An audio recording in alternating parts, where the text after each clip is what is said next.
네, 안녕하세요. 우원식 텔레비의 우원식입니다. 지난 3월 초 일주일 동안 아주 그 고농도 미세먼지로 온 국민이 고통을 겪었죠. 이 미세먼지 때문에 아주 나라가 들썩거렸는데요. 국민들의 생각을 들어보니까 이 안전 문제에 대해서도 미세먼지가 방사능이나 유기 화학 물질보다 훨씬 더 불안하다고 그렇게 고통을 호소하고 있더군요. 오늘은 전문가 두 분을 모시고 미세먼지 문제를 심층적으로 다뤄볼까 합니다. 오늘 나와주신 두 분 먼저 소개해 주십시오. 환경재단에서 근무하고 있는 최열입니다. 반갑습니다. 네, 우리 추장님 같습니다. 안녕하세요. 한국환경정책평가연구원에서 일하고 있는 추장민입니다. 반갑습니다.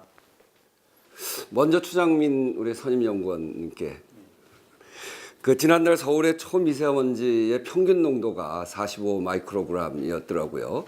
그게 그 관측 이래로 가장 높았던 그런 통계고요.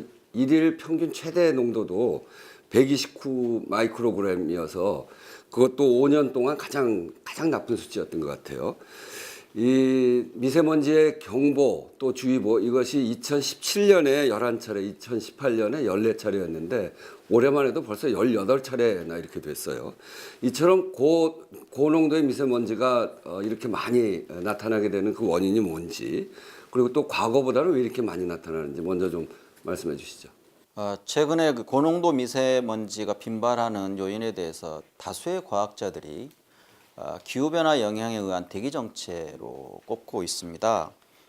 즉 국내에서 배출된 오염물질과 국외에서 유입된 오염물질이 정체성 고기압에 따라서 바람이 약해지고 기온이 높은 조건에서 대기 정체에 축적되고 이들 오염물질에 의한 2차 생성 등 복합적인 요인에 의해서 고농도 대기오염, 미세먼지 현상이 빈발하고 있지 않나 그렇게들 보고 있습니다.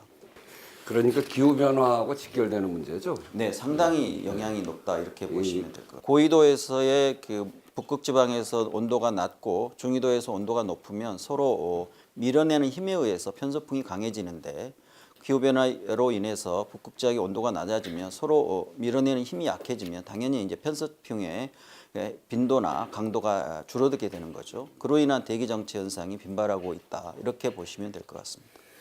최근 미세먼지를 둘러싸고 한국과 중국 간에 상당한 문제들이 생기는 것 같습니다. 오히려 중국에서는 한국 서울에 있는 미세먼지가 중국에서 간다는 그런 근거가 있냐. 오히려 중국은 미세먼지 문제가 많이 해결되고 있는데 왜 한국에서는 우리한테 그렇게 문제 제기하냐. 이렇게 또 이야기를 하는 것 같아요. 그 문제에 대해서는 어떻게 생각하십니까? 그 리간제 그 중국 그 생태환경부 장관 부장이 중국은 이제까지 한 번도 미세먼지 오염물질의 국가 간 상호 영향에 대해서 부인한 바가 없다라고 공식적으로 표명을 했고요. 다만 양국가 간에 서로 얼마나 영향을 미치는가의 문제는 과학적인 문제이기 때문에 그 과학적인 불확실성이 아직도 높다. 그런 점에서 양국이 공동 노력을 통해서 그것을 규명해 나가자라는 입장을 표명한 것을 들은 바가 있습니다. 그 우리 최열 이사장께서는 지난 2017년에 한국과 중국을 상대로 해서 미세먼지 그 피해 보상 소송인가요? 네네. 그런 거 하신 적 있으시죠? 네.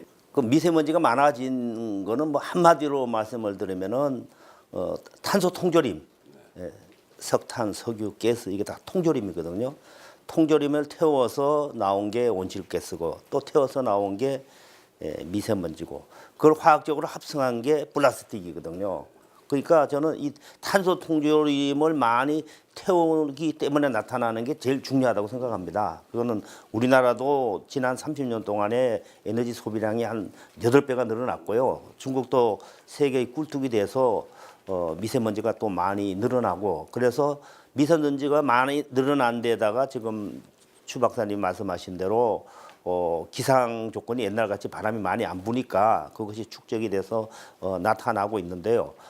그래서 우리나라 국민들은 중국에서 오는 미세먼지의 양 때문에 큰 피해를 받고 있다 그러고 또 중국은 뭐 자기네들이 그렇게 큰 그 영향을 주지 않고 있다 그러기 때문에 한국 정부는 이제 소송이 이제 진행되고 있습니다.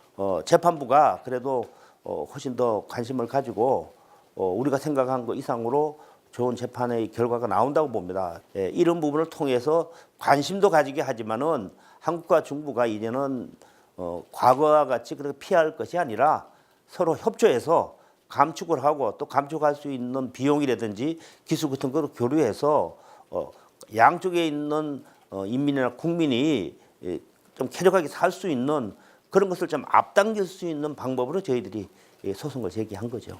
작년 11월부터 올 2월까지 세 차례에 걸쳐서 중국과 한국의 고농도 시기에 중국에서 배출된 오염물질이 한국에 얼마만큼 영향을 미치는 데서 자기들의 연구 결과를 발표를 했고, 그리고 인벤토리, 그러니까 배출원 인벤토리, 그리고 모델, 대기 확산 모델 등에 대해서 서로 검증하는 그러한 연구 협력을 강화하자라고 했기 때문에 지금이야말로 그 국가 간 상호 영향에 대해서는 과학적인 규명을 할 수 있는 협력의 길이 훨씬 더 넓어졌다, 이렇게 볼 수 있을 것 같습니다. 지금 이럴 때 한국 정상이 미세먼지 공동 대응 선언과 같은 이런 조치가 좀 필요할 것 같거든요. 결국은 감축하는 거거든요. 뭐 누가 잘했니 못했니 이것도 중요하지만은 어쨌든 하늘에 국경이 없는데 서로 영향을 받게 되고 그러면 결국 국민의 건강이나 여러 가지 피해를 보기 때문에 저는 이제는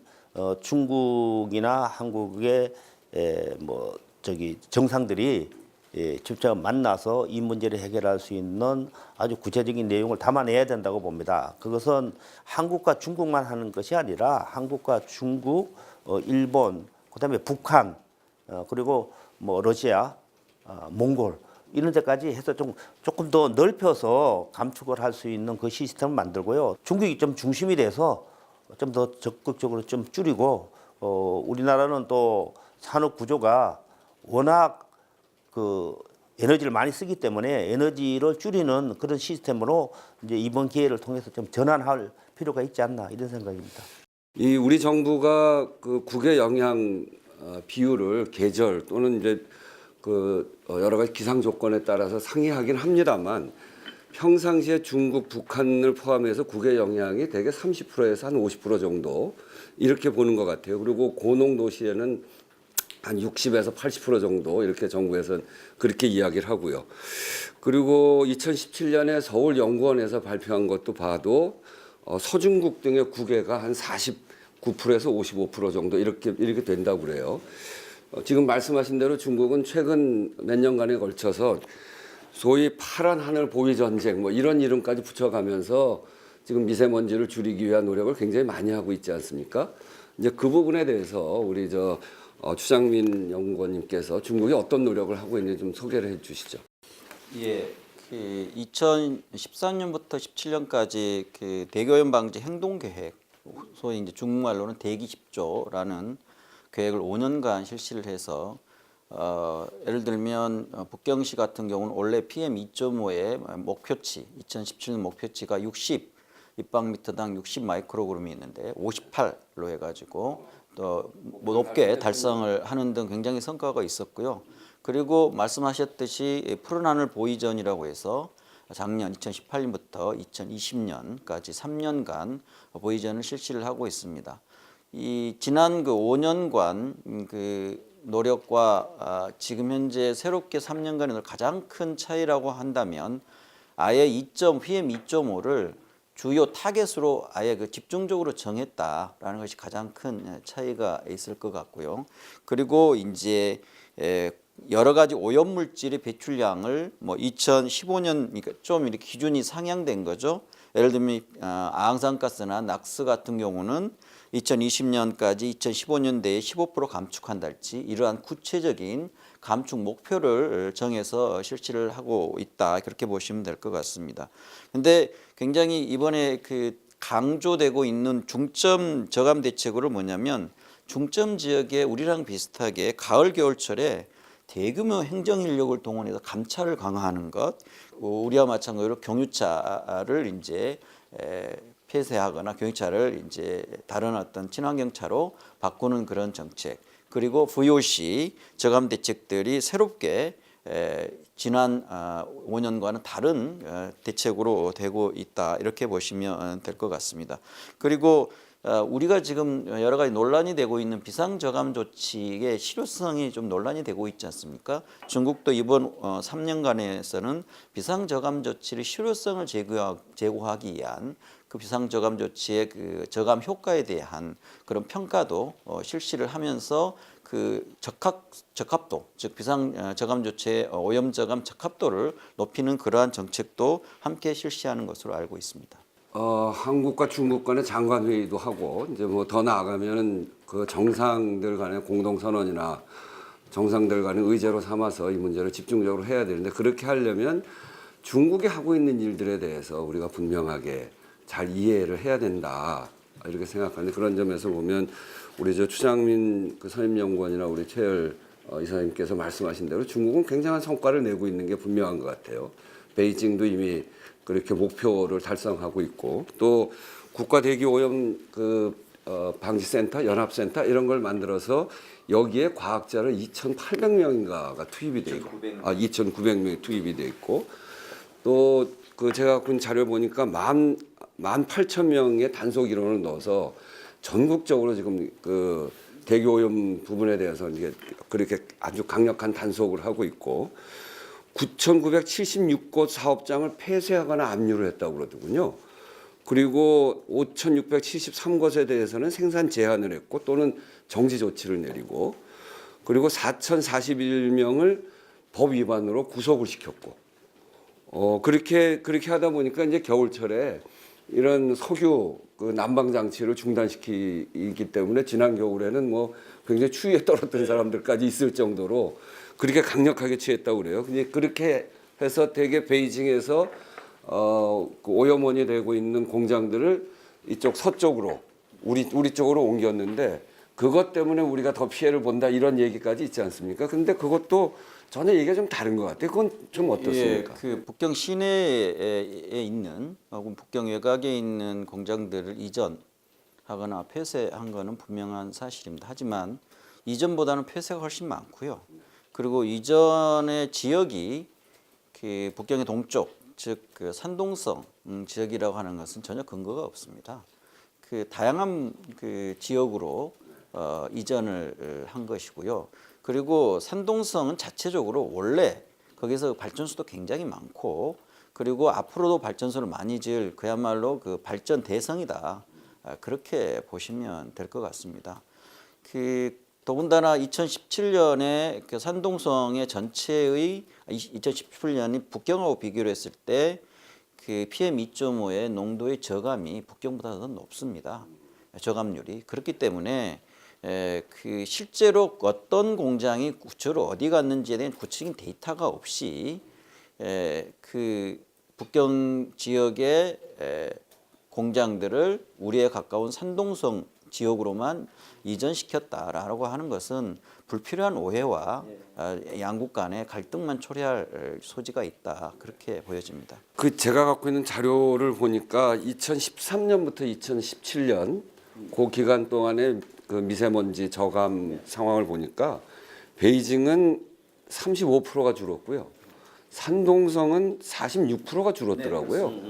그런데 그 기간 동안 서울은 4%가 늘어났고 그래서 대개 전체적으로 한 30%에서 50% 정도가 중국에서 넘어온다고 하니까 그만큼의 책임을 우리가 물을 충분한 이유는 있습니다만 전적으로 중국의 책임만으로 넘긴다거나 중국이 관리를 잘못했다거나 이렇게만 이야기하는 것은 불필요한 양국 간의 갈등을 야기할 수가 있다. 이렇게 보면서 우리의 저감 노력 이게 얼마나 와 있는지 아까 우리 최일 사장님 좀 말씀하셨습니다만 우리 저 추 선임연구원님 어떻게 보십니까?